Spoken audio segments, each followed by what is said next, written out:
За та бүхэнд энэ сайхан өдрийн мэндийг хүргэе. Гэртээ ирсэн байна. Тэгэд энэ нөгөө цэцгнийхээ ажуу тал руу хараа үр ингээ хийцэн чи. Лойл идж байгаа лойлныхаа үрийг хийцэн байхгүй. Тэсэн чи бүр ингээ замбрааг олон бүр 10 хэдэн ширхэг 12 ширхэг лойл ургацсан. Тэгээд эхнээс нь нөгөө лойлоо авч байна. Аваад энэ доотлынх нь навчнуудыг нь авч хаяад тэгээд одоо энийг энэ хуванцар савнд суулгах гас сууж байна. Бид хоёр гэртээ байхгүй болохоор энэ лойл нь ингээ тараа. Услага байхгүй, арчилгаа байхгүй. Нэг иймэрхүү янзтай байна.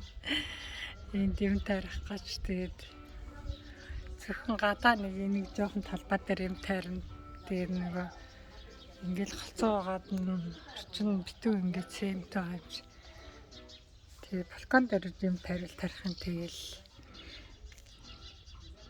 ямар ч байсан энийг аваад энэ хуванцар савнд суулгачаад гэрлүүгөө явахаараа нэгэнд хөөхөө өөрийнхөө сайн дураар ургаад гараад ирсэн юм чинь.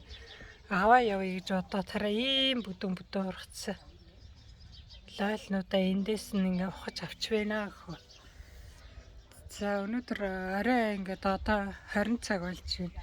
Сэрүүхэн байгаа болохоор лойлоо ингээд ухаж аваад тэгээд ингээд хуванцар савнд суулгах гэж сууж байна өхөө. За та бүхэнд амжилт хүсье. Та бүхний минь сансан бүхэн сэтгэлчлэн бүтэх болтугай гэж өрөө. За ингээд түрүү баяртай.